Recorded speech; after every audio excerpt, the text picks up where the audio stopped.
மீண்டும் ஐபிசி தமிழின் செய்திகளுக்கு பால் நிகழ்ச்சியினூடாக உங்கள் எல்லோரையுமே சந்திக்கின்றேன்.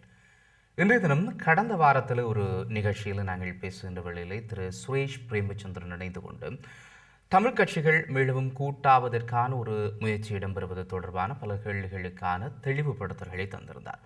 அந்த நிகழ்ச்சி ஒளிபரப்பாகின்ற வேளையிலேயே பல விடயங்களை அவர் டெலோ சார்ந்து டெலோ தான் இதற்கான முன்னெடுப்பை முன்னெடுத்திருந்தது.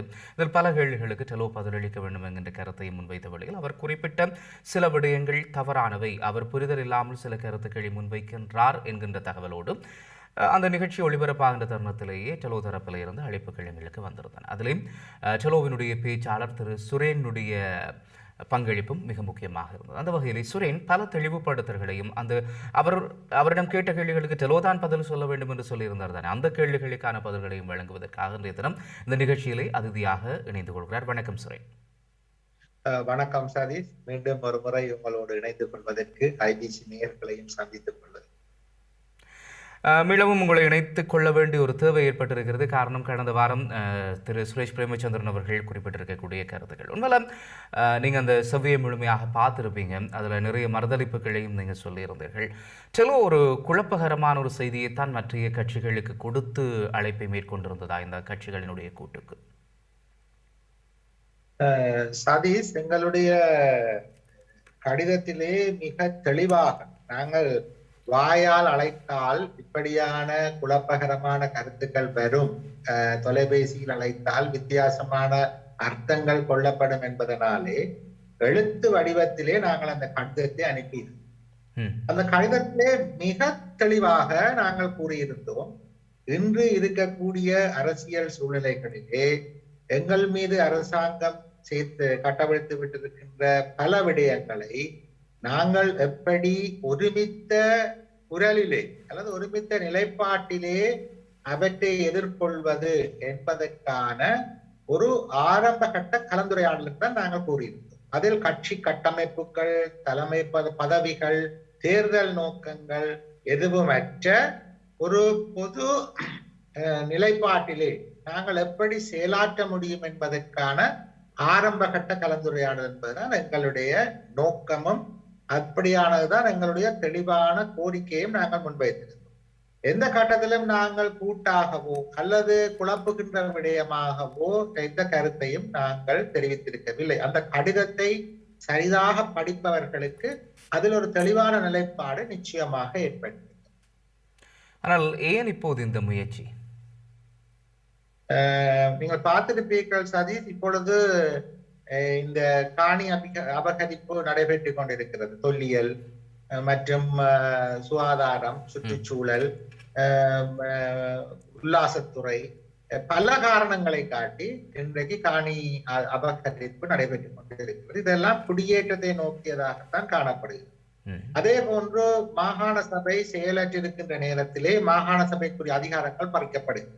மற்றொரு காலமும் இல்லாதது போல இன்று 3/2 பெரும்பான்மையோடு நிறைவேற்று அதிகாரத்தையும் கொண்டிருக்கின்ற அரசாங்கம் மிக துரிதமாக பல விடயங்களை நிறைவேற்றி வருவதை நாங்கள் காணலாம். ஓரிரவிலேயே ஒரு வர்த்தமானி அறிவித்தலை வெளியிட்டு பாராளுமன்றத்திலே ஒரு பிரேரணையை கொண்டு வந்து அன்று பின்னேரமே அதை வாக்கெடுப்புக்கு விட்டு சட்டமூலமாக்குகின்ற அளவுக்கு துரிதமாக செயல்பட்டு கொண்டிருக்கிறார். கடந்த காலங்களில் எங்களுடைய அமைப்புகள், தமிழ் கட்சிகளாக இருக்கட்டும், நாங்கள் எடுத்த கூட்டு முயற்சிகளாக இருக்கட்டும், எல்லோருமே தொடர்ந்தும் நாங்கள் ஒரு விடயம் நிறைவேறிய பின்னர் எதிர்ப்பு காட்டுகின்ற ஒரு சூழ்நிலையைத்தான் நாங்கள் கடைபிடித்து வந்திருக்கிறோம். அப்ப இந்த முறை நாங்கள் விடயங்கள் நிறைவேறுவதற்கு முன்னரே ஒருமித்த குரலிலே பல விடயங்களை முன்னெடுப்போமாக இருந்தால் அரசாங்கத்தினுடைய பல நிகழ்ச்சி நிரல்களை நாங்கள் மட்டுப்படுத்தவோ அல்லது அதிலிருந்து எங்களுடைய இனத்தை காப்பாற்றிக் கொள்ளவோ முடியும் என்பதற்காகத்தான் இந்த முயற்சியை நாங்கள் முன்னெடுத்திருக்கிறோம். ஆனால் இப்ப ஏற்கனவே நீங்க ஒரு 3 கட்சிகள் கூட்டாகத்தான் இருக்கிறீங்க. நீங்களும் சரி, பிளாட்டும் சரி, அங்கால இலங்கை தமிழரசு கட்சியும் சரி, தமிழ் தேசிய கூட்டமைப்பாக நீங்க அங்க இருக்கிறீங்க. முதல்ல நீங்க 3 பேரும் சேர்ந்து இதற்காக குரல்களை கொடுத்து இதற்கான நடவடிக்கைகளை எடுக்கலாமே. அந்த நம்பிக்கை இவர்கள் எல்லாரையும் கொண்டு வந்து சேர்க்குமில்ல. நீங்க அதை விட்டுட்டு திருப்பியும் நாங்கள் ஒற்றுமையாகணும் என்று அந்த முயற்சியை மாத்திரம் எடுத்துக் கொண்டிருக்கிறது ஒரு கால வீணடிப்பாக இருக்கலாமோ? சதீஷ், என்னென்றால் நாங்கள் மூன்று கட்சிகளும் ஒத்த நிலையிலே பல விடயங்களை நாங்கள் முன்னெடுத்துத்தான் வருகிறோம், முன்னெடுக்காமல் அல்ல. கடந்த காலங்களிலும் பார்த்தீர்களாக இருந்தால் ஐநா விடயமாக இருக்கட்டும் அல்லது அரசியல் கைதிகள் விடயமாக இருக்கட்டும், எல்லாவற்றிலும் தமிழ் தேசிய கூட்டமைப்பில் இருக்கக்கூடிய அங்கத்துவ கட்சிகள் ஆகிய நாங்கள் மூவரும் ஒத்து சேர்ந்துதான் செயல்பட்டு கொண்டிருக்கிறோம். அதுல எந்த மாற்று கருத்தும் இல்லை. எல்லா விடயங்களிலுமா? எல்லா விடயங்களும் எங்களுக்கிடையிலே நிர்வாக ரீதியாக சில விடயங்களில் கருத்து வேறுபாடுகள் இருந்தாலும் கூட பொது நிலைப்பாடு என்று வருகின்ற பொழுது நாங்கள் ஒத்து செயற்படுகின்ற தன்மையை நீங்கள் காண்பீர்கள். ஆகவே இந்த முறை இந்த விஷயத்திலேயே இப்ப நீங்க இந்த ஒரு முயற்சி ஒன்று எடுக்கிறீங்க தானே, இந்த விஷயத்திலேயே உங்களோட கூட்டுக்குள்ள ஒற்றுமை இல்லை என்று சுரேஷ் பிரேமச்சந்திரன் சொல்லியிருந்தார். குறிப்பா இலங்கை தமிழரசு கட்சி இதை விரும்பல. அவர்கள் என்ன சொல்றாங்கன்னா, வந்து சேருங்க, எங்களோட வந்து நீங்க சேருங்க, நாங்க கூட்டன்றதை வேண்டாம், எங்களோட நீங்க வந்து சேருங்கன்ற அந்த ஒரு டொமினேஷன் ஏரியாவை அவர்கள் கையில வைத்துக் கொண்டிருக்கிறார்கள் என்கின்ற ஒரு குற்றச்சாட்டுண்டையும் அவர் முன்வைத்திருந்தார். அப்படியா? அத என்னென்றால் இதுல வந்து கடந்த 10 கட்சிகள் கூட்டு அல்லது 9 கட்சிகள் கூட்டம் ஒன்று ஆரம்பித்து அது தமிழ் தேசிய பேரவையாக ஆரம்பிக்க முற்பட்ட பொழுது தமிழரசு கட்சி மாத்திரமல்ல அங்கத்துவ கட்சிகளாகிய நாங்கள் கூட அதில் கூட்டமைப்பாக இணைவதற்கு கூட்டமைப்பு என்று இருக்கின்ற பொழுது அதிலிருந்து பிரிந்து சென்ற கட்சிகள், நீங்கள் திருப்பியும் ஒரு கூட்டை ஆரம்பிப்பதற்கு முதல் நீங்கள் ஏன் அதை மறுபரிசீலனை, கூட்டமைப்பில் இணைவதற்கான மறுபரிசீலனை செய்யக்கூடாது என்ற கோரிக்கையை நாங்கள் முன்வைத்திருந்தோம். ஆனால் இந்த முயற்சி நாங்கள் எடுத்திருப்பது கூட்டமைப்புக்குள்ளே வந்து இணைய வேண்டும் அல்லது வேறு கூட்டுகளுக்கு சென்று நாங்கள் இணைய வேண்டும் அல்லது புது கூட்டு ஒன்றை உருவாக்க வேண்டும் என்பதல்ல நோக்கம். இன்னைக்கு 3 கூட்டுகள் இருக்கின்றன, பல்வேறு கட்சிகள் இருக்கின்றன. இவர்களை ஒரு பொது தளத்திலே வைத்து அவர்களுடைய கட்சி அதிகார வரம்புகள், அவர்களுடைய கட்சிகளுடைய கொள்கை திட்டங்கள், அவர்களுடைய வேலை திட்டங்கள் எல்லாவற்றையும் பேணிக்கொண்டு அதே நேரத்தில் ஒரு தளத்திலே நின்று நாங்கள் எப்படி செயலாற்ற முடியும். உதாரணமாக நீங்கள் பார்த்திருப்பீர்கள், முள்ளிவாய்க்கால் நினைவேந்தல் தூபியை நாங்கள் ஆவணப்படுத்தி இருந்தோம். அதன் உடைப்பையும் நான் திருப்பியும் கேள்வியை ஞாபகப்படுத்துறேன். உங்களுடைய இந்த முயற்சிக்கு இலங்கை தமிழரசு கட்சிக்கு விருப்பம் இல்லையா? இல்லை, அப்படியான எந்த கருத்தும் இல்லை. தமிழரசு கட்சியவர்களுடைய நிலைப்பாடு எப்படி என்றால், தமிழ் தேசிய கூட்டமைப்புக்கு வெளியிலே புதிய கூட்டு ஒன்றை தயாரிக்க கூடாது அல்லது புதிய கூட்டொன்றை உருவாக்க முயற்சிக்க கூடாது என்பதுதான் அவர்களுடைய நிலைப்பாடே தவிர இந்த ஒருமித்த நிலைப்பாட்டிலே செயல்படுவதற்கு அவர்கள் எந்த எதிர்ப்பையும் தெரிவிக்கவில்லை. அப்படியான எந்த நடைபெற்றிருக்கவில்லை. நீங்க கடைசியா தமிழ் தேசிய கூட்டமைப்புன்றதை தாண்டி இந்த கட்சிகள் எல்லாம் ஒருமித்த நிலைப்பாட்டில் செயல்பட்ட விடயங்களாக கடைசியாக செயல்பட்ட ஒரு 2 விடயங்களை அடையாளப்படுத்துவீங்களா? நிச்சயமாக இந்த முள்ளிவாய்க்கால் நினைவேந்தல் தூவி விடயமாக நாங்கள் ஆவணப்படுத்திய பொழுது எங்களுடைய இந்த தமிழ் தேசிய பரப்பில் இருக்கக்கூடிய அனைவரிடமும் அந்த கடிதம் கோரிக்கை சமர்ப்பிக்கப்பட்டது.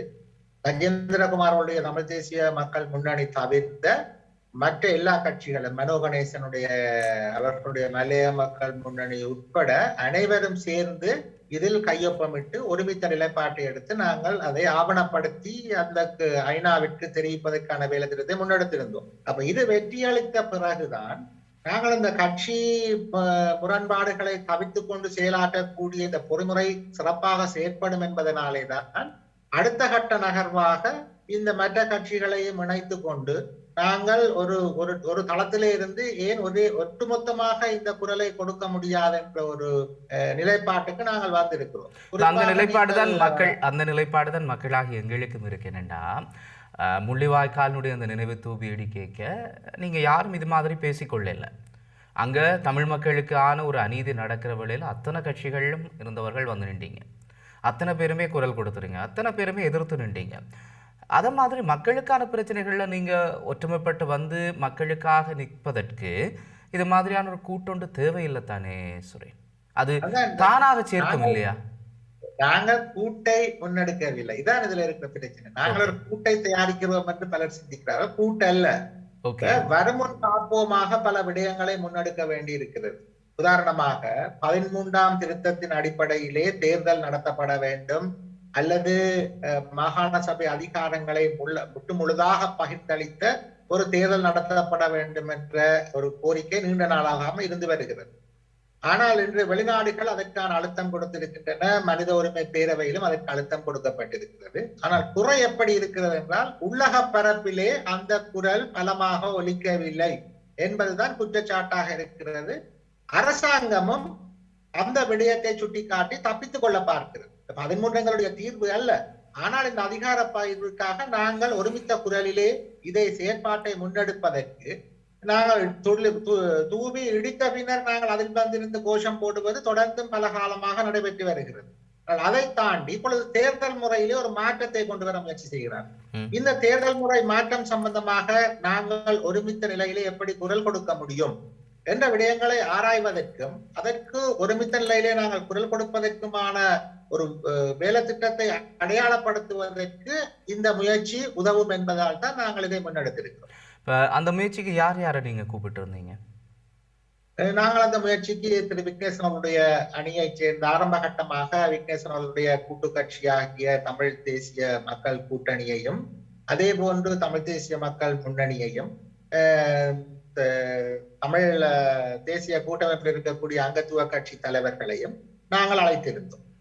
ஆனால் அந்த கூட்டத்துல தமிழ் தேசிய கூட்டமைப்பினுடைய அங்கத்துவ கட்சிகளோடு திரு சுரேஷ் பிரேமச்சந்திரன் மாத்திரம்தான் கலந்து கொண்டிருந்தார் என்று நம்புகிறேன். நான் தவறா திருத்திக் கொள்ளுங்க.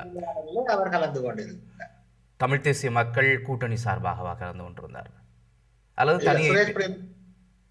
தமிழ் தேசிய மக்கள் கூட்டணி என்பது இபிஆர்எல்எஃப் கட்சியினுடைய ஒரு பதிவு செய்யப்பட்ட கட்சி தானே, அதனால் அதன் சார்பாக கலந்து கொண்டதாக அவர் தன்னை ஒரு இபிஆர்எல்எஃப் கட்சியினுடைய தலைவராக தான் கலந்து கொண்டதாகத்தான் அந்த செவ்வியில் அடையாளப்படுத்தி இருந்தார் என்பதை நான் சுட்டிக்காட்ட விரும்பினேன். அப்படி இருக்கேக்குள்ள ஏன் மற்றவர்கள் கலந்து கொள்ளாமல், இப்ப நீங்க 3 பேரும் மாவிசேநாத ராஜா, செல்வம் அடைக்கலநாதன், சித்தார்த்தன் 3 பேரும் ஒரே கூட்டுக்குள்ளதான் ஏற்கனவே இருக்கிறீங்க. அப்ப உங்களோடு வெளியிலிருந்து சுரேஷ் பிரேமச்சந்திரன் மாத்திரம்தான் கலந்து கொண்டிருக்கிறார். விக்னேஸ்வரன் கலந்து கொள்ள இல்லை, இங்கால ஸ்ரீகாந்தா கலந்து கொள்ள இல்லை, அனந்தி சசிதரன் வர இல்லை, கஜேந்திரகுமார் இல்லை. இப்படி இல்லாத ஒரு சூழ்நிலையில் அந்த கூட்டத்தை சுரேஷ் பிரேமச்சந்திரனோட மட்டும் நீங்க முன்னெடுத்ததற்கு வேறு ஏதேனும் காரணங்கள் இருக்கா? ஏன்னா அதுல சுரேஷ் பிரேமச்சந்திரன் இன்னொரு விஷயத்தையும் சுட்டி காட்டுது. அதால இந்த கேள்வி எழுப்புறேன்டா, முதலும் இது மாதிரி ஒரு முயற்சி ஒன்று எடுக்கப்பட்டு தனக்கு மட்டும் இது வந்ததால அது கைவிடப்பட்டதாகவும் பிறகு இது திருப்பி இப்படி ஒரு முயற்சி எடுக்கப்பட்டதாகவும் சொல்றாரு. அப்ப திருப்பி எடுக்கப்பட்ட முயற்சியிலையும் அவர் மட்டும்தான் வாரார் என்று சொன்னால் புரிந்து கொள்ள முடியாம இருக்குல்ல உங்களுக்கு? அது இல்ல, நாங்கள் அனைவருக்கும் அழைப்பு விடுத்து அந்த நேரத்தையும் காலத்தையும் நாங்கள் உணர்த்தியிருந்தோம். நாங்கள் இப்படியான சந்திப்பு ஒன்றை செய்ய போகிறோம் என்று. அந்த சந்திப்பிலே முதல் தடவையாக சுரேஷ் பிரேமச்சந்திரன் அவர்கள் கலந்து கொண்டிருந்தார். பிறகு நாங்கள் திரு விக்னேஸ்வரன் அவர்களிடம் தொடர்பு கொண்டு இதற்கு நாங்கள் கதைத்த பொழுது அவரும் கடந்த சனிக்கிழமை தான் நேரம் தருவதாகவும் வந்து சந்திப்பதாகவும் கூறி நாங்கள் எல்லோரும் சென்று அவரை சந்தித்திருந்தோம்.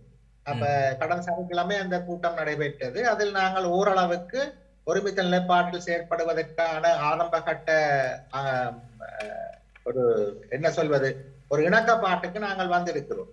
அடுத்ததாக கஜேந்திரகுமார் அவர்களோடு பேசுவதற்காகவும் டெலோ ஒரு நேரத்தை கேட்டிருக்கின்றது.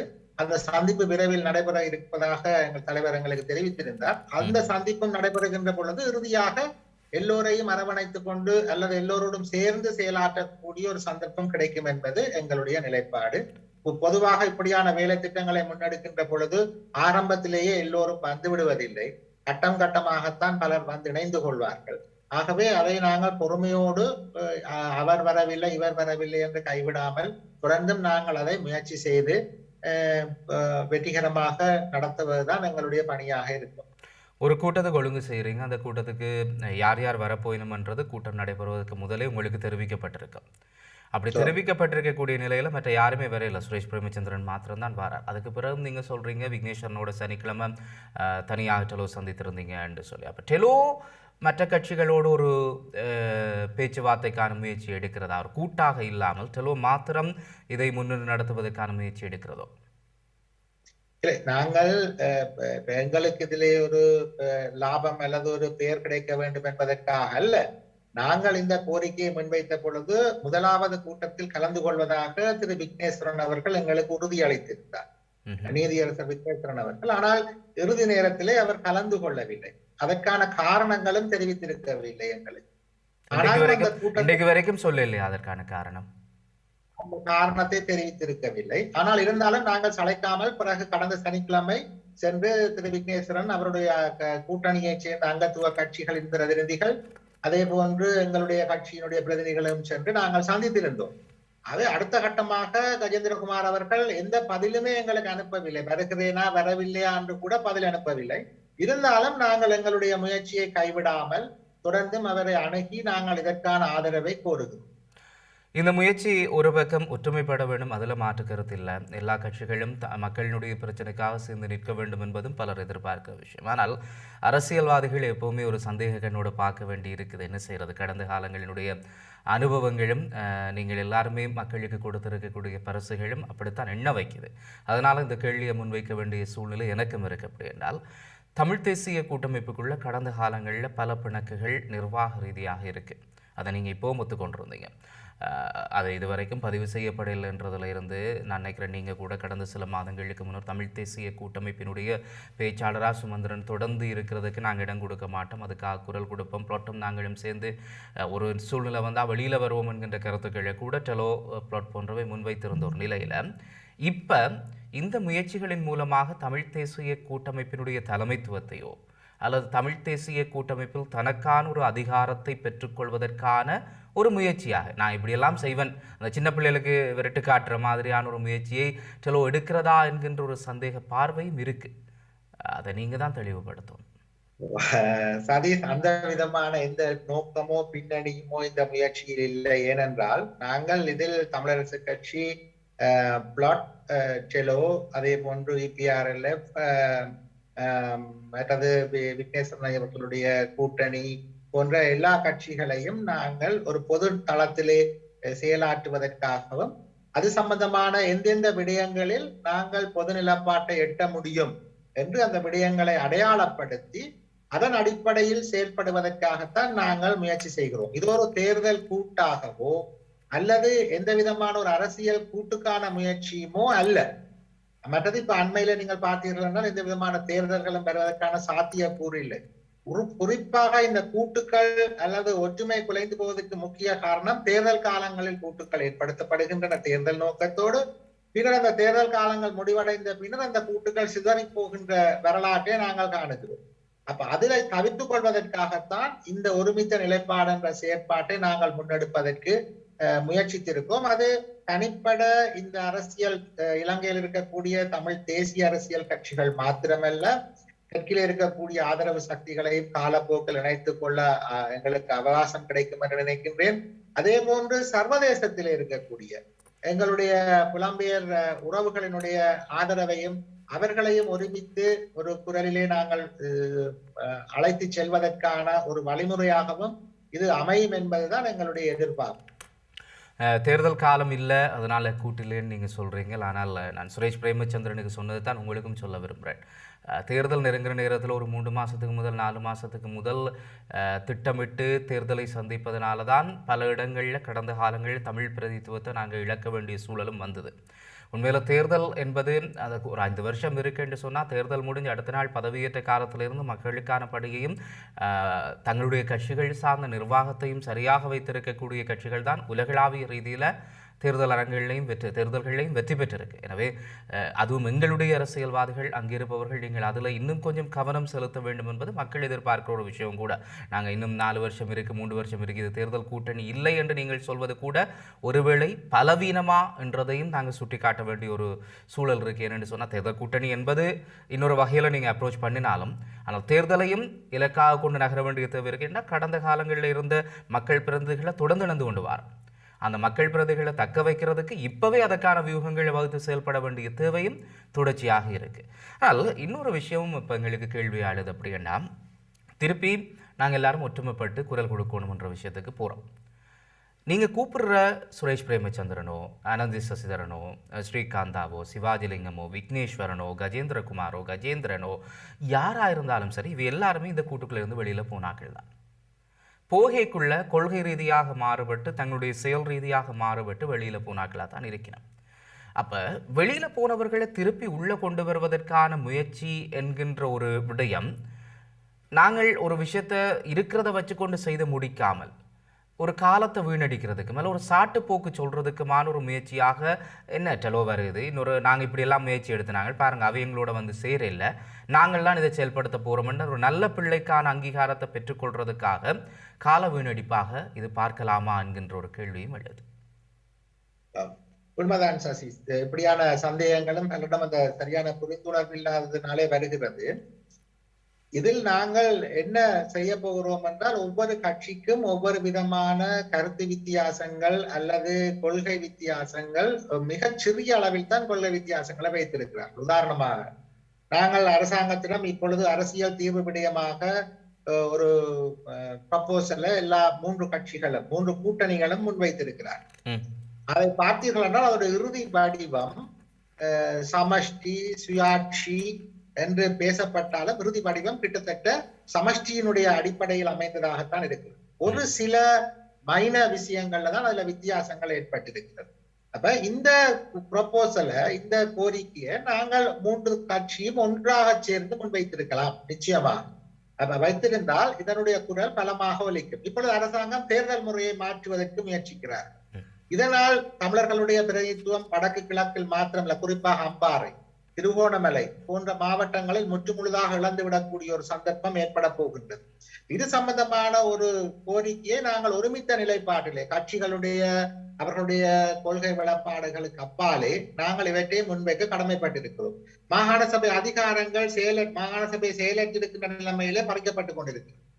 இந்த விடயங்களை நாங்கள் எப்படி கையாள்வது என்பதற்கான ஒரு ஆரம்பகட்ட முயற்சி தான் இது. அப்ப இதிலே ஒருமித்த நிலைப்பாட்டை எட்டக்கூட்டிய விடயங்கள் ஆக குறைந்தது ஒரு 5 அல்லது 6 விடயங்களிலாவது நாங்கள் ஒருமித்த நிலையில் குரல் கொடுப்போமாக இருந்தால் அது நிச்சயமாக உள்ளக அரசியலிலே ஒரு சாதகமான சூழ்நிலையும் சர்வதேச நாடுகள் புலம்பெயர் உறவுகள் எடுக்கின்ற முயற்சிகளுக்கு ஒரு வலி சேர்ப்பதாகவும் அமையும் என்ற நிலைப்பாட்டிலேதான் நாங்கள் இந்த விடயத்தை முன்னெடுத்திருக்கிறோமே தவிர அனைவரையும் ஒற்றுமைப்படுத்தி மீண்டும் ஒரு கூட்டுக்கான முயற்சி அல்ல இது. அதனால் ஏன் அதில் சுரேஷ் பிரேமச்சந்திரன் ஒரு மாறுபட்ட கருத்தை முன்வைத்தார் என்பதையும் நாங்கள் பேச வேண்டியிருக்கிறது. ஒரு இடைவெளியை தொடர்ந்து சந்திப்போம். காத்திருங்கள். செய்திகளுக்கு அப்பால் தொடரும்.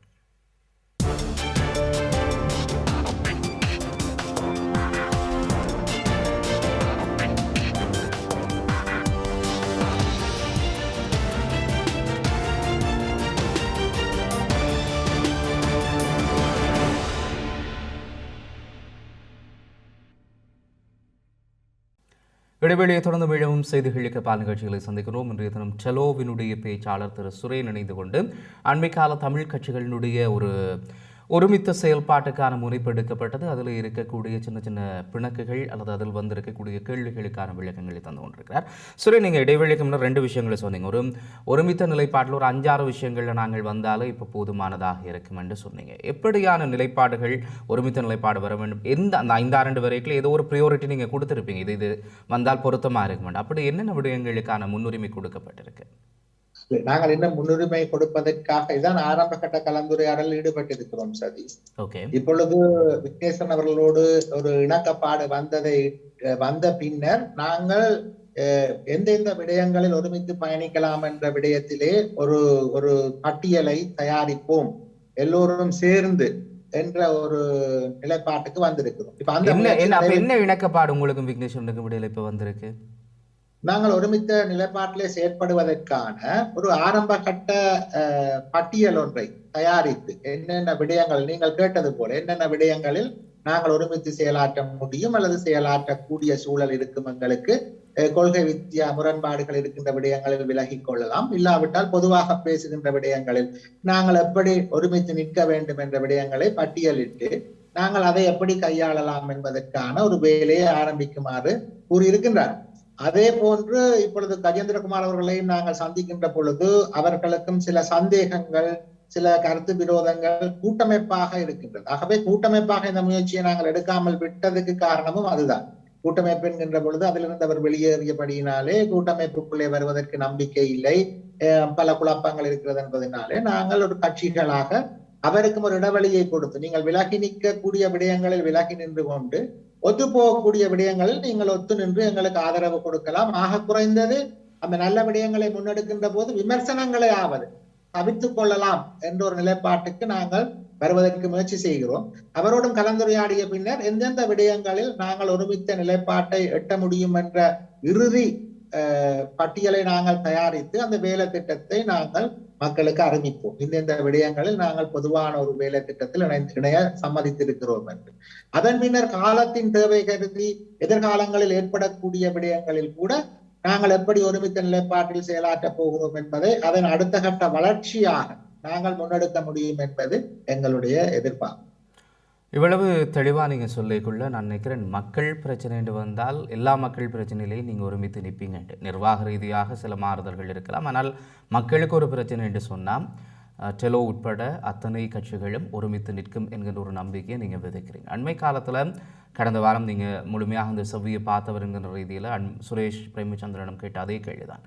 அண்மை காலத்தில் குறிப்பாக இந்த பூநகரி பகுதி கௌதாரிமுனை பகுதியில் இருக்கக்கூடிய மீனவ குடும்பங்கள் எதிர்நோக்குகிற சவால் எல்லாருக்குமே தெரியும். தமிழ் தேசிய கூட்டமைப்பினுடைய பிரதிநிதிகள் அங்கே சென்றுவிட்டு திரும்பி வந்திருக்கிறார்கள். சரியான முறையில் அது அணுகப்படவில்லை. சில கட்சிகள் கண்டும் காணாமல் இருக்கிறது. சட்ட ரீதியாக அணுக வேண்டிய விஷயங்களை சட்ட ரீதியாக அணுகாமல் இருக்கிறார்கள். இப்படியான பல விஷயங்கள் தொடர்ச்சியாக மீனவர்களால் முன்வைக்கப்பட்டு கொண்டு இருக்கு. ஒப்பீட்டளவில் நாங்கள் பார்க்கக்குள்ள இப்போ நீங்கள் சொன்னீங்க தான், ஒருமித்த நிலைப்பாடு எடுக்க வேண்டும், ஒருமித்த ஒரு கண்டனம் கொன்ற வேண்டும், ஒருமித்த அழுத்தத்தை ஸ்ரீலங்கா அரசாங்கத்துக்கு கொடுக்க வேண்டும், சர்வதேசத்துக்கு ஒருமித்த குரல் கொடுக்க வேண்டும் என்கின்ற விடயங்கள் இருக்குது. உங்களோட முயற்சி கைகூடி வருவதற்கு முதல்ல கண்ணுக்கு முன்னால் ஒரு அநியாயம் நடந்து கொண்டு இருக்கு. ஆனால் அதிலேயே ஒரு மக்கள் பிரச்சனை, அதுக்கே தனிச்சு நின்றே கூட ஒருமித்த குரல் அங்கே வர இல்லையே. இல்லை சதீஷ், அந்த விடயங்களை இப்ப கூட்டமைப்பினர் சென்று பார்வையிட்டு பேசி வந்திருக்கிறார்கள். சட்ட ரீதியாக என்ன முயற்சிகளை நாங்கள் முன்னெடுக்க முடியும் என்பதில் நாங்கள் அவதானமாகவே இருக்கிறோம். அது எப்படி அந்த சட்ட ரீதியாக அதை நகர்த்த முடியும், அரசாங்கத்தோடு எப்படியான பேச்சுவார்த்தைகள் நடத்த முடியும், அதிகாரிகள் மட்டத்திலே எப்படி அந்த விடயத்தை நாங்கள் முன்னெடுக்க முடியும் என்பதில் நாங்கள் அவதானமாகத்தான் இருக்கின்றோம். வேறு கட்சிகளும் தனித்து நின்று அதை சென்று பார்வையிட்டு இருக்கிறார்கள். இப்ப இதுல பிரச்சனை என்னென்று சொன்னால், இப்படி தனித்தனியாக ஒவ்வொருவரும் சென்று பார்வையிடுவதால் இந்த பிரச்சனை தீர்ந்து விடாது. ஆக குறைந்தது நாங்கள் கலந்துரையாடி இதில் எப்படி நாங்கள் ஒரு நிலைப்பாட்டை எடுத்து இதற்கு போராடுவது, எப்படி இதற்கு நாங்கள் குரல் கொடுப்பது, யாரை அணுகுவது, என்ன விதமான பொறிமுறையை நாங்கள் ஏற்படுத்துவது என்பது பற்றிய பல தளங்களை நாங்கள் இந்த ஒருமித்த நிலைப்பாட்டிலே உருவாக்க வேண்டும். இல்லை என்று சொன்னால் இந்த முந்தியது போல நீங்க சொல்வது போல ஒரு தேர்தலுக்கு ஸ்டன் காட்டிய விடயமாகத்தான் இது இருக்கும். போய் பார்ப்பதும் வருவதும். உதாரணமாக இப்ப 6 கிராமங்கள் அரசாங்கத்தினாலே கையகப்படுத்துவதற்கு அடையாளப்படுத்தப்பட்டிருக்கிறது. முல்லைத்தீவில் இருக்கிற எல்லை கிராமங்கள். நாங்கள் எல்லோரும் அறிக்கை விட்டிருக்கிறோம், எல்லாரும் அறிக்கை விட்டிருக்கிறார். தொடர்ந்து நாங்கள் அறிக்கையில் விட்டுக் கொண்டிருக்கிறோம். ஆனால் அதற்கான ஒரு ஆக்கப்பூர்வமான ஒருமித்த நிலைப்பாட்டிலே செயலாற்றக்கூடிய ஒரு வேலை திட்டம் எங்களிடம் இல்லை. ஆகவே அந்த வேலை திட்டத்தை நாங்கள் உருவாக்க வேண்டும். எப்படி அந்த எல்லை கிராமங்களை நாங்கள் பாதுகாப்பது, அங்கு குடியேறி இருந்த மக்கள் எங்கு சென்றார்கள், அவர்கள் மீள குடியேற இருக்கின்ற சிரமங்கள் என்ன, இதற்கு நாங்கள் எப்படியான ஒரு நிலைப்பாட்டை எங்களுடைய உள்ளக அரசியலிலும் சரி சர்வதேச அமைப்புகளையும் ஒன்றிணைத்து, இப்ப நாங்க சரி ஒருமித்த நாடு அல்லது இரு தேசம் ஒரு நாடு என்ற கொள்கை வரம்புகளுக்கு அப்பாலே இந்த விடயங்களில் நாங்கள் எப்படி செயலாற்ற முடியும், அந்த நிலங்களை எப்படி தக்க வைத்துக் கொள்ள முடியும் என்ற விடயங்களிலாவது நாங்கள் அடையாளப்படுத்தி ஒரு சில வேலை திட்டங்களை முன்னெடுப்பதற்கும் இந்த முயற்சி உதவி செய்யும். சரி, நீங்க சொன்ன மீனவ பிரச்சனை மாத்திரமல்ல, மீள் குடியேற்ற பிரச்சனைகள் மற்றும் முன்னாள் போராளிகளுடைய பிரச்சனைகள், அரசியல் கைதுடைய பிரச்சனை எல்லாமே இன்னும் பெண்டிங், அதாவது விடுபட்ட நிலைமையில் தான் இருக்கின்றது. இவற்றை நோக்கி தொடர்ந்தும் ஒரு குரலிலே நாங்கள் பயணிப்பதன் மூலம் தெற்கில் இருக்கக்கூடிய சக்திகளை கூட எங்களோடு நினைத்துக் கொள்ளலாம். உதாரணமாக இந்த முள்ளிவாய்க்கால் நினைவேந்தல் தூபியிலே எங்களுடைய மலைய மக்கள் முன்னணியினர் ஒன்றிணைந்தது ஒரு மிகப்பெரிய ஒரு விடயம் எங்களுக்கு. அதே போன்று இப்ப 13 அடிப்படையிலே அதிகார பரவலாக்களை கொண்டு வர வேண்டும் என்று தெற்கில் இருக்கக்கூடிய அரசியல் கட்சிகளும் இப்ப குரல் கொடுக்க ஆரம்பித்திருக்கிறார். இந்த சந்தர்ப்பத்தை நாங்கள் பயன்படுத்தி கொள்ள தவறக்கூடாது. இது போன்று மக்களுடைய பல பிரச்சனைகளை நாங்கள் இந்த நேரத்திலே ஒன்றிணைந்து கையாள்வதன் மூலம் மிக சிறப்பாக முன்னெடுக்க முடியும் என்பதுதான் எங்களுடைய நோக்கம். நிஜமா. ஆனால் ஒன்றிணைந்து செயல்பட வேண்டும், ஒருமித்த குரல் வர வேண்டும் என்று நீங்கள் கேட்குறதுல ஓகே, அது பலம். இன்னும் கொஞ்சம் நீங்கள் ஒரு தனித்து ஒரு ஆள் குரல் கொடுக்கறத விட பலமாக கொடுக்கலாம். ஆனால் நீங்கள் குறிப்பிட்ட கொஞ்சம் பிரச்சனைகள் இருக்குது தானே, முன்னாள் போராளிகளை விடுவிக்கிறது, அரசியல் கைதிகளினுடைய விடுதலை, நிலத்தை மீட்கிறது என்றது. இதுக்கு அட்லீஸ்ட் டெலோவிட்ட தனித்துவமான ஒரு கட்சியாக டெலோவிட்ட ஏதாவது முன்னெடுப்புகளுக்கான செயல் திட்டங்கள் இருக்கா? ஏனென்றா நாங்கள் கதைக்கணும், ஒருமித்து குரல் கொடுக்கணும், ஒருமித்து அரைக்க விடணும்ன்றது எல்லாம் சுரேன் ஒரு பலமான விஷயத்தை செய்கிறது தான். ஆனால் ஒரு செயல் திட்டத்துக்கான பிளான் இருக்க வேண்டும்.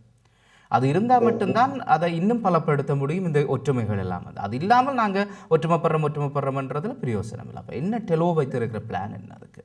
இல்ல, நிச்சயமாக பல செயல் திட்டங்களை நாங்கள் உருவாக்கி இருக்கிறோம். சில திட்டங்களை எங்களால் ஊடகங்களிலே வெளியிட முடியாத சூழ்நிலையில் இருக்கின்றோம். ஏனென்றால் உங்களுக்கு உள்ள அரசியல் சூழ்நிலை உங்களுக்கு தெரியும். அது தெரிந்தவுடனே அதை தடுப்பதற்கான நடவடிக்கைகளை எடுத்து விடுவார்கள். ஆகவே பல செயல் திட்டங்களை நாங்கள் முன்வைத்திருக்கிறோம். நாளைக்கு குற்றம் சொல்லக்கூடாது. நீங்களே பல செவிகளில் கேட்டிருக்கிறீர்கள். நீங்கள் இந்த வெளிநாட்டு தூதரகத்தை இந்த விடயம் சம்பந்தமாக சந்தித்த பொழுது ஏன் மற்ற கட்சி உறுப்பினர்களை தேசிய பரப்பில் போல ஒன்றிணைத்து செல்லவில்லை என்று நீங்களே கேட்டிருக்கிறீர்கள். அப்ப அது போன்று இந்த வேலை திட்டங்களை முன்னெடுக்கின்ற பொழுது எப்படி மற்றவர்களை நாங்கள் இணைத்து செல்ல முடியும் என்பதற்கான பொறுமுறையாக கூட இந்த ஒருமித்த நிலைப்பாடு அமையும். ஆகவே செயல் திட்டங்கள் நாங்கள் உருவாக்கி இருக்கிறோம். அதற்கான ஆதரவு வெளிநாட்டு தூதரகங்கள் ஊடாகவும் எங்களுடைய புலம்பெயர் உறவுகள் ஊடாகவும் அதற்கான ஆதரவு தளம் பெரிதாக வந்து கொண்டிருக்கிறது. அவர்களையும் இதில் ஒன்றிணைத்துக் கொண்டு தெற்கிலே இருக்கக்கூடிய சக்திகளையும் நாங்கள் ஒன்றிணைத்துக் கொண்டு நாங்கள் அந்த வேலை திட்டங்களை செயல்படுத்துவோம். அது கட்டம் கட்டமாக அந்த விடயங்கள் செயல்படுத்தப்படும். எனக்கு நான் ஒரு ஊடகவியலாளன், நீங்கள் ஒரு அரசியல்வாதி. நான் கேட்குற கேள்விகளுக்கு விளக்கத்தை நீங்கள் கொடுக்குறீங்க. அங்கு கூட்டம் வருகின்ற நடந்த வேளையில் 2 கட்சிகளுடைய தலைவர்கள், அது 4 கட்சிகளுடைய தலைவர்கள் இருக்கின்ற வேளையில் திரு சுரேஷ் பிரேமச்சந்திரனும் கேள்விகளை எழுப்பியிருப்பார். நிச்சயமாக நியாயமான கேள்விகளாக அவர் தரப்பிலிருந்து வந்திருக்கும். அதற்கான பதில்களை உங்களுடைய தலைவர் செல்வம் இடைக்கல்நாதனும் கொடுத்திருப்பார் என்று நம்புகிறேன். அந்த கூட்டத்தை நான் நேரடியாக பார்க்கல, அதால் எனக்கு ஒரு எடுகோலாக தான் இதை சொல்ல முடியும். என்றால் ஊடகவியலாளர்களாக நாங்களே எவ்வளவு கேள்விகள் எழுப்புகின்ற வேளையில் ஒரு கூட்டுக்கான அல்லது ஒன்றுமித்து செயல்பட வருகின்ற கட்சிகளுடைய தலைவர்களுக்கு இடையில் பரஸ்பரமான பல கேள்விகள் வந்து போயிருக்கும். இவ்வளவு புரிதல்கள் அங்கே இந்த பதில்கள் எல்லாம் அங்கே கொடுக்கப்பட்டிருக்குமாக இருந்தால் அதற்கு பிறகும் சுரேஷ் பிரேமச்சந்திரன் அப்படியான ஒரு குற்றச்சாட்டை முன்வைக்க வேண்டிய தேவை ஏன் எழுந்தது? முதலாவது கட்டமாக கடந்த ஒருமித்த நிலைப்பாட்டுக்கான கோரிக்கை வைத்த பொழுது சுரேஷ் பிரேமச்சந்திரன் மாத்திரம் கலந்து கொண்டிருந்தார். அதிலே நடந்த கலந்துரையாடல் கிட்டத்தட்ட ஒரு 1/2 மணி நேரம் 3/4 மணி நேரம் தான் இடம்பெற்றது. அதிலே மற்ற கட்சிகள் அழைத்தவர்கள் வரவில்லை. மற்றது கூட்டமைப்பில் இருக்கக்கூடிய பல குறைபாடுகளையும் சுரேஷ் பிரேமச்சந்திரன் எடுத்துரைத்திருந்தார். கடந்த கூட்டத்திலே நாங்கள் சென்ற பொழுது கூட கூட்டமைப்பினுடைய எப்படி கூட்டமைப்பு சரியாக செயற்பட வேண்டும் என்ற கருத்துக்களை எடுத்து கூறியிருந்தார். நாங்கள் முன்வைத்த கருத்து என்றால் கூட்டமைப்பு சரியாக செயல்படவில்லை என்று வெளியேறி இருப்பதனாலே இனி கூட்டமைப்பை எப்படி செயல்பட வேண்டும் என்ற குற்றங்குறைகளை அல்லது அதற்கான வழிநடத்தல்களை செய்வதை நாங்கள் விடுத்துவிட்டு நாங்கள் எப்படி இப்ப இருக்கக்கூடிய நீங்க வெளியில வந்து ஆயிட்டுது இனி திரும்பி பார்த்து கூட்டமைப்புல குறை சொல்றதை நிப்பாட்டி போட்டு எப்படி நாங்கள் அடுத்த கட்ட நகர்வை முன்னெடுக்க முடியும் என்ற கோரிக்கையை வச்சு இப்ப நீங்க கேட்டது போல பல கேள்விகள் பல விளக்கங்கள், உதாரணமாக 9 கட்சி கூட்டு தாங்கள் ஏற்கனவே முன்னெடுத்திருந்தோம், அது இடைநிறுத்தப்பட்டிருக்கிறது பற்றி சில மனத்தாங்கல்கள் அவர்களுக்கு இருந்தது. அப்ப அதற்கான கேள்வியை வைத்த பொழுது நாங்கள் அதற்கான விளக்கத்தை, மிக தெளிவான விளக்கத்தை நாங்கள் கொடுத்திருந்தோம். அதாவது 9 கட்சிகளும் அந்த நிலவேந்தல்களுக்கு எதிராக அரசாங்கம் எடுக்கின்ற நடவடிக்கைகளை தடுத்து நிறுத்துவதற்காக ஆரம்பிக்கப்பட்டு அனைவரும் சென்று ஆதரவு வழங்கியிருந்தோம். ஆனால் எல்லா கட்சிகளுக்கும் ஒரு தலைமை குழு பொதுக்குழு என்று கிட்டத்தட்ட எங்களுடைய கட்சி யாழ்ப்பாணத்தில் நடுந்தீவில் இருந்து பொத்துவில் வரைக்கும் பரந்து விரிந்திருக்கக்கூடிய ஒரு கட்சி. அந்த தமிழ் தேசிய பேரவை உருவாக்குகின்ற பொழுது தனித்தொருவர் முடிவெடுக்கக்கூடிய கட்சிகளும் அதில் அங்கம் வகித்திருந்தன, ஒரு சிலர் முடிவெடுக்கக்கூடிய கட்சிகளும் அங்கம் வகித்திருந்தன, பல கூட்டுகளும் அதில் அங்கம் வகித்திருந்தன. அப்ப தமிழ் தேசிய பேரவை உருவாக்கம் என்ற ஒரு அறிவித்தல் வந்தவுடன் இந்த கூட்டு கட்சிகள் மற்றது பாரிய கட்சிகளுக்கு உறுப்பினர்கள் மத்தியிலே குழப்ப நிலை தோன்றியது. குறிப்பாக அம்பாறையில் இருப்பவர்கள் கேட்டார்கள், நீங்கள் வடக்கிலே தான் தலைவர்கள் எல்லோரும் இருக்கிறார்கள், நீங்களே கூடுகிறீர்கள், பேசுகிறீர்கள், தமிழ் தேசிய பேரவை உருவாக்க போறீர்கள், அதனுடைய நோக்கம் என்ன, இலக்கு என்ன, கூட்டமைப்பிலே நாங்கள் இருக்கின்றோமா இல்லையா, பல கேள்விகள்.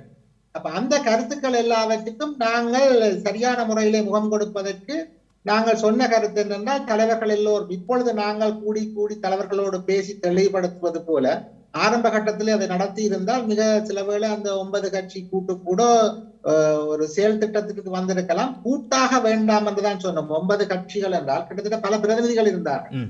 நாளைக்கு யாழ் மாவட்டத்திலே ஒரு தேர்தல் வருகின்ற பொழுது இந்த கூட்டிலே இருப்பவர்களுக்கு ஆசன பங்கீட்டு பிரச்சனை வந்தால் அந்த கூட்டுகள் உடைந்து தாங்கள் இருந்த கூட்டை நோக்கிய விமர்சனங்களை அளித்தளிப்பார்கள்.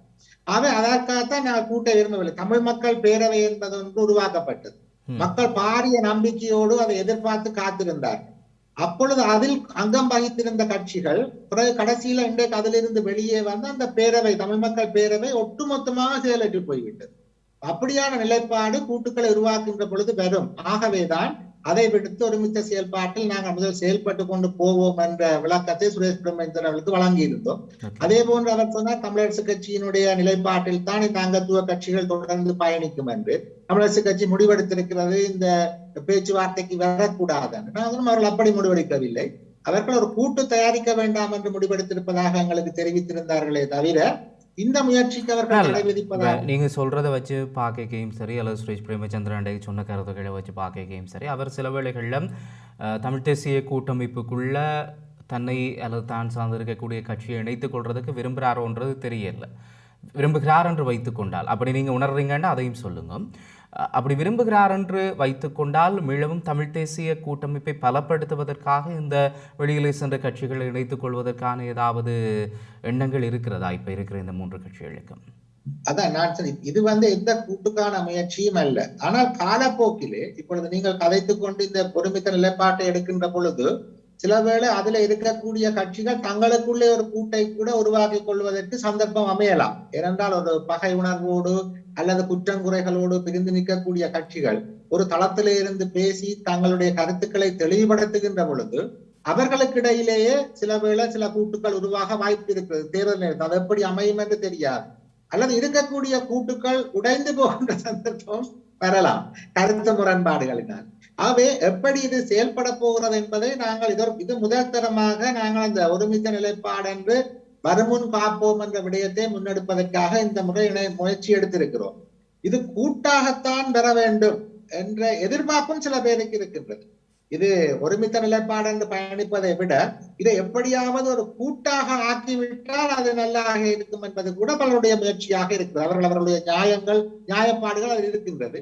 ஆனால் அது காலம்தான் அதற்கு பதில் சொல்ல வேண்டும். சுரேஷ் பிரேமச்சந்திரன் அவர்கள் தமிழ் தேசிய கூட்டமைப்புக்குள் வர விரும்புகிறாரா இல்லையா என்பது அவருடைய கட்சி சார்ந்த விடயம். அதை பற்றி அவர் எங்களிடம் எதுவும் தெரிவிக்கவில்லை. ஆனால் காலப்போக்கிலே சில வேளை அவர் அந்த கோரிக்கை என்பதால் தமிழ் தேசிய கூட்டமைப்பாக அதை தீர்மானிப்பார்களே தவிர அதை தனித்து இந்த ஒருமித்த நிலைப்பாடு இந்த விடயங்களிலே அந்த தீர்மானங்கள் எட்டப்படுமா என்பது இப்பொழுது என்னால் பதில் சொல்ல முடியாமல் இருக்கின்றது. இப்போ கட்சிகளாக கூட்டுக்குள்ளே சேரும்போது ஆசன பங்கீடுன்றது தேர்தல் காலத்தில் பெரிய விஷயமா இருக்குது. இப்போ கடந்த காலத்தில் தமிழ் தேசிய கூட்டமைப்புக்குள்ளே இருந்துட்டு போகைக்கே நிறைய பிரச்சனைகள் வந்தது. இந்த கட்சிக்கு எத்தனை ஆசனங்களை கொடுக்கறதுன்றதுலேயே ஆரம்பித்து பிளவுகள் எல்லாம் வந்தது. இப்போ திருப்பி கட்சிகள் எல்லாம் ஒன்றாக அப்படி ஒரு கூட்டு சாத்தியப்படுமாக இருந்தால் அது தேர்தல் காலத்தில் இன்னும் கொஞ்சம் பலவீனமாகி விடுமா? ஏனென்றால் இப்போ ஆசன பங்கீடு என்று வரைக்குள்ள பிரிஞ்சு தான் நீங்கள் ஆசனங்களை கொடுக்க வேண்டி இருக்கும். நான் ஒரு கட்சியிலிருந்து வரேன், எனக்கு 2 ஆசனம் வேணும் என்று சொன்னால் கூட்டண்டு வரைக்குள்ள அங்கே விட்டு கொடுப்புகளுக்கான தேவைகள் என்பது இருக்கும். ஆனால் எனக்கு 2 ஆசனம் தாரதை விட இன்னொருத்தருக்கு நீங்கள் ஒரு 3 ஆசனம் கொடுக்கக்குள்ள சில வேளை வெற்றி வீதம் அதிகமாக இருக்கலாம் அங்கே. அப்படி இருக்கக்குள்ள இந்த கூட்டு என்பது எதிர்காலத்திலையும் சிக்கல்களை தான் கொண்டு வருமோ? இந்த கூட்டுக்கள் தான் இந்த முறை எங்களுடைய தேசிய பரப்பினை ஓரளவுக்கு கூட்டுக்களுக்கு இடையில ஏற்பட்ட சிக்கல் தான் இந்த தேசிய பிரதிநிதித்துவத்தை இந்த முறை தேர்தலிலே மிக வெகுவாக பாதித்திருப்பதை நீங்கள் அவதானிக்க முடியும். கிட்டத்தட்ட 22 ஆசனங்களோடு இருந்தவர்கள் இன்று 10 ஒட்டுமொத்த 13 ஆசனங்களோடு தான் பயணித்துக் கொண்டிருக்கிறோம். ஆகவே இந்த கூட்டுக்கள் என்பது தொடர்ந்தும் ஆரோக்கியமாக இருக்க முடியுமா, ஆசனத்தை நோக்கியதுதான் இந்த கூட்டுக்களா என்று ஒரு நிலைப்பாடு இருக்கிறது. ஏனென்றால் இந்த கட்சிகளை தாவிக்கின்ற பொழுது உறுப்பினர்களை எடுப்பதற்காக பலர் சில வாக்குறுதிகளை வழங்குகிறார்.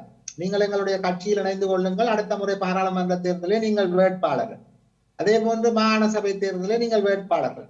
அந்த நம்பிக்கையோடு இணைந்திருப்பவர்கள் பிறகு கூட்டென்று உருவாகின்ற பொழுது அதிலே ஒரு பிணக்கு நிலை ஏற்படுகின்ற பொழுது பிரிந்து நின்று பிறகு அந்த கூட்டியை விமர்சிக்கிறார். இதனால் தான் கடந்த காலங்களிலே மக்களுக்கு நம்பிக்கை இழந்து போய் ஆசனங்கள் குறைந்ததற்கும் பிரதிநிதித்துவங்கள் குறைந்ததற்கும் மிகப்பெரிய காரணமாக அமைந்தது இந்த கூட்டுக்கள் தான். இப்ப நீங்கள் கடந்த இதுகள் பார்த்தீர்கள் என்றால் தமிழ் மக்கள் பேரவை என்பது உருவாக்கப்பட்டு அது கடைசியில உடைந்த பொழுது அதில் இருக்கிற அங்கம் வைத்துக் கொண்டிருந்த நிறைய கல்விமான்கள் எல்லோரும் மனம் சலித்த நிலைமையில் காணப்படுகிறார். இவர்களோடு ஒன்றும் செய்ய முடியாது, இது இப்படியே கைவிட வேண்டியதுதான். அப்படியான சலிப்பு நிலைகள் தோன்றாமல் இருப்பதற்கு முதற்கட்டமாக ஒருமித்த நிலைப்பாடும் கடந்த முறை யாழ்ப்பாணத்தில் பார்த்தீர்கள் கிட்டத்தட்ட 33 கட்சிகள் 10 வேட்பாளர்களை போட்டு 330 பேர் களமிறங்கி இருந்தார். இதுல கிட்டத்தட்ட 15 அமைப்புகள் தேசியம் பேசுகின்ற அமைப்புகள், 150 பேர் தேசியம் பேசுகிறார். இவர்களை இணைத்துக் கொண்டால் மாகாண சபையிலே ஆசனங்கள் என்ற சிக்கல்கள் நிச்சயமாக வரும். அப்ப அதுக்குத்தான் நாங்க சொல்றோம், பதவி நிலைகளை கடந்து உங்களுடைய கட்சி நலன்களை கலந்து நீங்கள் ஒருமித்த குரலிலே செயலாற்ற வேண்டும் என்ற கோரிக்கையை நாங்கள் வைத்ததுக்கு காரணம், தயவு செய்து தேர்தல்கள் வந்தாலும் ஆசன பங்கீடுகள் பிரச்சனை வந்தாலும் அதை தமிழ் மக்களுடைய பிரச்சனை சார்ந்த ஒருமித்த நிலைப்பாட்டிலே நீங்கள் அதை குழப்பிவிடக் கூடாது. உதாரணமாக முள்ளிவாய்க்கால் நினைவேந்தல் தூபி விடயத்தை நாங்கள் ஆவணப்படுத்தி இருந்தோம். அப்ப அது கஜேந்திரகுமார் அவர்கள் ஏதோ ஒரு காரணத்துக்கு கையெழுத்திடவில்லை.